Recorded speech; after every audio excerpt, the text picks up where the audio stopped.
일단 여러분 그거 있죠. 여러분 이재명이 대선 때 어떻게 저런 지지율을 얻었지? 여러분 그런 생각 많이 하시죠? 그런 질문. 대부분 납득을 잘 못하십니다. 보수분들이 어떻게 이재명이 저렇게 지지율을 받고 0.73으로 밖에 못 이겼을까 뭐 이런 얘기를 하는데, 좌파들은 어떠냐면 여러분, 윤석열이 어떻게 당선이 됐지? 이래요. 좌파들은요. 윤석열 대통령이 당선된 거를 좌파들은 이해를 못합니다. 그리고 여러분 양쪽 다 공이 이렇게 얘기해요. 찍은 놈들을 이해할 수 없다. 이재명을 어떻게 찍었지? 뭐 윤석열 어떻게 찍지? 이래요. 이런 거를 여러분 어떻게 되냐면, 이런 걸 어떻게 보면 여러분 서사가 다르다라고 해요. 그러니까 그러니까 자기들만의 그 서사가 다른 거예요. 이쪽 파벌이 생기고 이쪽 파벌이 생길 때 각자 뭐 노무현 얘기가 됐던, 박정희 얘기가 됐건, 이런 건국 이승만 얘기가 됐던, 양쪽의 패거리가 가지고 있는 서사가 완전히 다르다는 거예요. 같은 대한민국에 살면서 그러니까 대한민국 건국에 대한 좌우 공통의 스토리텔링이 없어요, 대한민국이. 그러면서 단군 할아버지를 좌우가 공유하지, 대한민국 건국의 아버지를 이승만 그러면 저쪽은 아니야 이러고 난리가 나고 뭐 이러잖아요. 그러니까 지금 이 나라 민주공화국 현대사에 대한 정론이 없는 거예요, 이 나라에는. 그래서 좌우가 갈려서 각자 다른 서사를 하고 있고, 그 서사를 속에서 저쪽은 왼수지, 저쪽은 빨갱이, 이쪽은 저쪽을 빨갱이, 저쪽은 이쪽을 친일파, 이렇게 그런 서사 구조를 갖고 있죠, 지금 현재. 그러니까 서사가 다른 사람들, 즉 세계관이 완전히 다른 사람들이 팽팽하게 맞서고 있다. 서로를 이해를 못한다. 어떻게 그럴 수 있지라고. 그러면서 양쪽도 그래요. 쟤네들은 대한민국 사람 아닌가? 그러고 서로 그러고 있습니다. 그리고 서로가 서로에게 비이성 지역이라고 난리치는 이 지형이죠. 정치 지형이. 김세윤님, 네, 감사합니다. 중도층이 갈수록 줄어만 가요. 중도층은 갈수록 줄어만 가고, 이념형 서사는 전파되어 가고, 그러니까 맨 처음에 이제 좌파들이 팟캐스트, 그리고 이제 유튜브 이런 걸 통해서 양쪽 진영의 이념적 서사는 전파되어 가고 강화되고, 중도층은 줄어만 간다. 그리고 양쪽으로 딱 갈려져 있는 이런 식으로 가는 게 이게 지금 대한민국 정치 지형인데, 제가 이 지방선거, 이번 경기도 선거 관련돼서도 이 얘기를 하는 거예요. 그러니까 여기서 이 와중에 또 양쪽 내에서도 또 다른 서사가 있어요. 또 다른 서사가 있는데, 그 서사가 뭐냐면, 지금 오른쪽에는 국민의힘이 뭐 공정과 상식, 지금 윤석열 후보가 아니죠, 윤석열 대통령을 중심으로 한 이런 공정과 상식 뭐 이런 서사가 있는데, 우파에는 또 박근혜 대통령을 중심으로 한 일명 자유우파 서사가 따로 또 있죠. 자유우파 서사가 따로 있고, 그 자유우파 그룹이 따로 있습니다. 그래서 저는 그 자유우파 그룹은 고립되고 저러다가 맨날 하니까 황건적 같이 돼버리겠어, 맨날 그랬거든요. 그랬는데 이 자유우파가요, 보세요. 조원진이 리더일 땐, 조원진 선배님, 의원님 죄송합니다. 조원진이 리더일 땐 1% 정도더니 강용석이 치고 나오니까 5%를 뚫어버리는 거예요. 그러니까 자유우파가 누구를 리더로 가지고 스토리텔러가 누구냐에 따라서 영향력이 다른데, 조원진과 강용석이 역량 차이를 확보해 주는 거예요. 여기서 중요한 건 대한민국에서 정치에서 유의미하냐 아니냐는 여러분 3%입니다. 3%가 여러분 국회에 원내 의석을 낼 수 있느냐 아니냐의 그거죠. 3% 미만이면 여러분 그냥 국회의원 한 자리도 안 주는데요. 3%가 넘어가기 시작하면 여러분 국회의원을 2, 3, 4, 5 이렇게 주기 시작하죠. 그렇게 됩니다, 여러분. 기본적으로 강용석이 치고 나와서 5%를 뚫었다는 건, 이거 원내 정당이 된다, 우파에도 정의당 같은 게 하나 생긴다, 이런 의미를 가지게 되는 거예요. 이렇게 되니까 이 서사에 대한 우파, 주류 우파, 일명 지금 국민의힘 쪽의 반응이 첫 번째 지금요, 무시죠, 무시. 이걸 딱히 서사로 맞서려고 하지 않습니다. 뭐 그거에 대해서 말을 섞으려고 하지 않죠. 말을 섞으면 자기네들이 이념이 없거든. 말을 섞으면 저쪽하고 저쪽을 키워주기밖에 더하나 이런 거죠. 그러면서 이제 이 상태에서는 악마화는 아니고 저질화 전략이라고 봅니다. 저는 이게 보통 악마화 전략이라고 하는데, 뭐 강용석 후보나 뭐 조원진 후보를 악마로 만들진 않아요, 이 우파들이. 근데 저질이라고 하죠. 쟤네들은 저질이야, 이렇게 일명 저질화 전략을 쓰는데, 강용석과 일명 자유우파는 저질이야. 이렇게 후보들이나 리더들도 저질이고 지지자들도 저질이야. 이렇게 이 저질 전략을 씁니다. 그런데 강용석 후보가 그렇게 만만한 사람이 아닌 거예요. 강용석 후보는 그거를 그래서 그래 내가 저질이야? 그러면 공약 얘기해볼까? 김은혜 너 나보다 더 똑똑하니? 강용석 후보가 지금 김은혜 대표한테 계속 던지는 이 간단한 질문이 이거예요. 김은혜가 나보다 강용석보다 똑똑해? 라고 던지는 거예요. 그거에 있잖아요. 김은혜 의원 토론하면 강용석 후보한테 개발릴 겁니다. 사람들이 강용석 후보에 대해서 이렇게 저렇게 얘기해도 그분요. 서울대 법대에다가 졸업하기 전에 사시 붙은 일명 한동훈 강용석의 그 공부해서 시험 붙는 능력은 삐까치는 사람들이란 말이에요.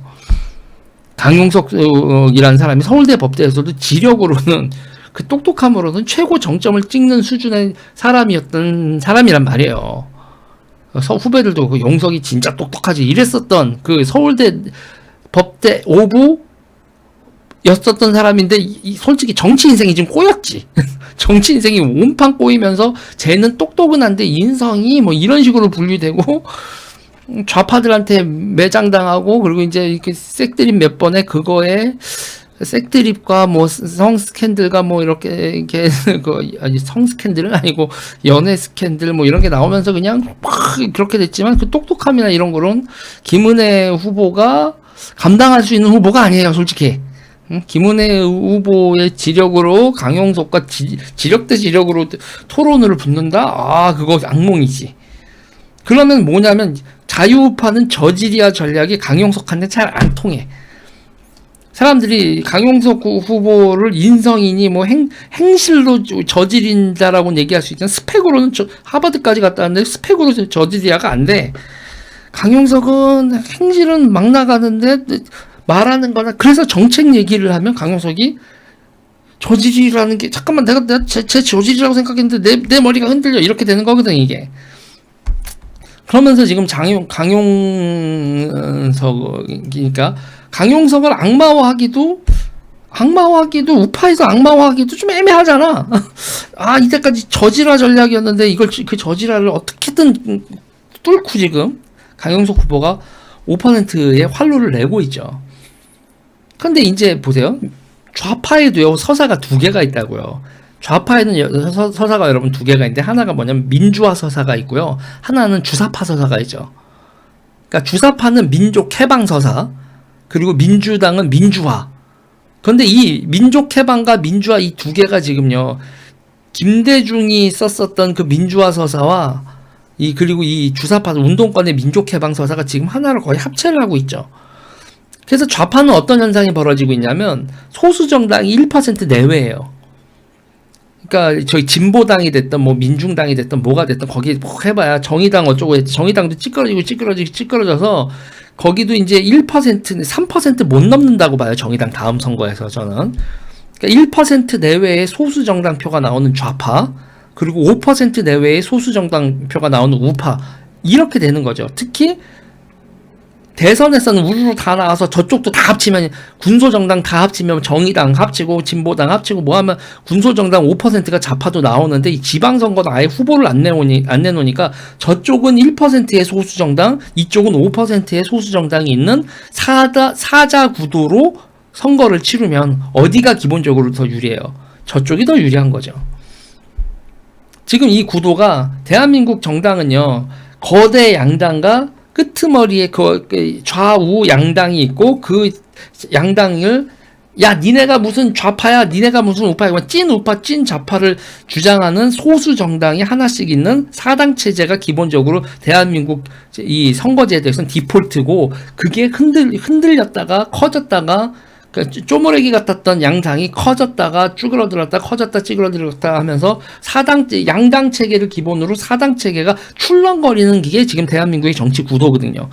그런 상황에서 지금 경기도지사 선거나 지금 거치면서 우파 쪽에서 일단은 강용석의 등장과 함께 5% 정도의 소수정당이 나오고 저쪽은 1% 내외로 경기도지사에선 분열되어 있고 그리고 후보는 김동연이고 김은혜고 구도로 보면 구도로 보면 우파가 더 불리한 상황에서 선거를 치르고 있다. 그러니까 좌파가 개똥을 싸지 않는 이상 이 경기도지사 선거가 약간 힘든 방향으로 가고 있는 거예요.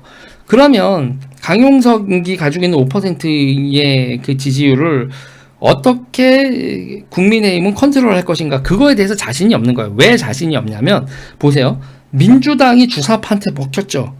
그리고 지금 국민의힘은 바른미래당 국민의힘 주류였었던 사람들이 밀려났잖아요. 황교안, 나경원 어디로 갔나 보이지도 않고 바른미래당 쪽이 지금 안철수, 이준석이 지금 국민의힘의 당대표, 차기 당대표 이런 식으로 해서 완전히 주류가 밖에서 날라온 돌이 주류로 교체됐죠. 근데 문제는 강용석과 자유우파를 국민의힘으로 끌어안으면 그러면 지금의 당 주류들이 당 주류일 수가 없게 되는 거예요. 골 때린다니까요. 그러니까 대한민국 거대 정당들이 웃긴 게 대한민국 거대 정당들은 어떻게 하다 보니까 이념 정향이 없어지면서 양쪽에 있는 우리가 찐이야 그러고 있는 쪽이 그 찐이야 그러고 있는 쪽이 여러분 뭐를 가지고 가요. 여의도 정치를 하는 사람들이 대중성을 잃어간 사이에 양 극단에 있었다는 통진당이라든지 지금 자유우파 정당이라고 창당이 될 조짐이 보이는 강용석 당이라든지 이쪽에서 대중 기반을 가지고 가잖아요. 대중 기반을 가지고 가서 우르르 몰려가서 여의도를 토벌을 해버리는 이런 식의 패턴이 지금 양쪽에서 계속 벌어지고 있다는 얘기죠. 민주당도 여러분 생각해보세요. 손학규하고 주류라고 있었던 사람들 어디 갔어요? 친노들 우르르 몰려와서 손학규 같은 주류 다 밀어내더니 다시 또 주사파들 우르르 들려와서 친노 밀어내고. 그러니까 여의도에 들어가면 주류 세력이 나약화되면서 그 무슨 몽골 들판에서 크는 것 같은, 그러니까 양쪽 끝에서 크고 있는 무슨 몽골 기마대처럼 들어와가지고 그래서 거대 양당의 세력 교체를 계속 하잖아요.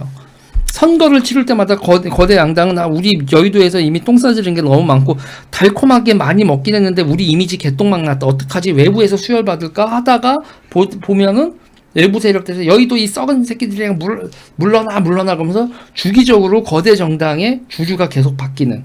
근데 계속 바뀌는데 지금 이 상황이 그 과정, 그 주류를 교체 전쟁에서 양쪽 다 노선의 선명성을 엄청나게 강조하고 적대적 강대강 대립을 하는 이런 상황으로 정치가 계속 개편되어 나가고 있죠. 그런데 저는 지금 상황에서 일단 국민의힘 주주나 이런 쪽에서 제가 계속 얘기하는 건, 그리고 가세연이 되건 자유우파 쪽에서 계속 얘기하는 건 저는 뭐냐면 싸워라. 뭐 전장현이 됐건 중국 문제가 됐건 뭐가 됐건 여러 이슈들 이런 거에 있어서 마약 문제, 불법 도박 문제 이런 것들 그냥 돈 몇 푼 쳐받고 그냥 나라 팔아먹는 짓 하지 말고 싸워라.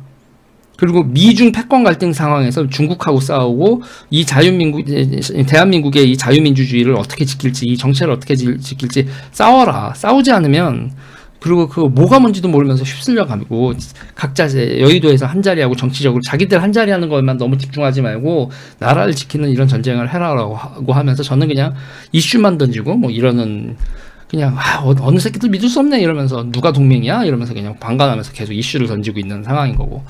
그리고 이번에는 이제 경기도 같은 경우에는 경기도를 털리고 나서 서울하고 경기도를 틀리면 좌파들이 다리가 풀려버리니 경기도는 무조건 이겨라. 무조건 이기기 위해서 지금 강용석과 김은혜는 어떤 식으로든 동맹을 맺고 하고 기브앤테이크를 해라라고 하는 건데 서로 빈정들이 상해가지고 그럴 일은 없을 것 같고, 그냥 우파들 하는 거 보면 그냥 그래요. 보고 있으면 그냥 에휴 못들 하는 거야. 저는 그렇습니다. 그리고 이제 지금 그러면서 국민의힘 쪽한테 하고 싶은 거는 일단 강용석의 지지율 5%는 강용석을 인정을 해라. 5%를 가지고 있다라는 걸, 그걸 인정하는 게 이번 선거 대책의 기본이다. 근데 강용석을 받아들이면 자기네들이 밀려날 것 같은 두려움 때문에 못 받아들이는 거예요. 아무튼 있잖아요. 절레절레 합니다.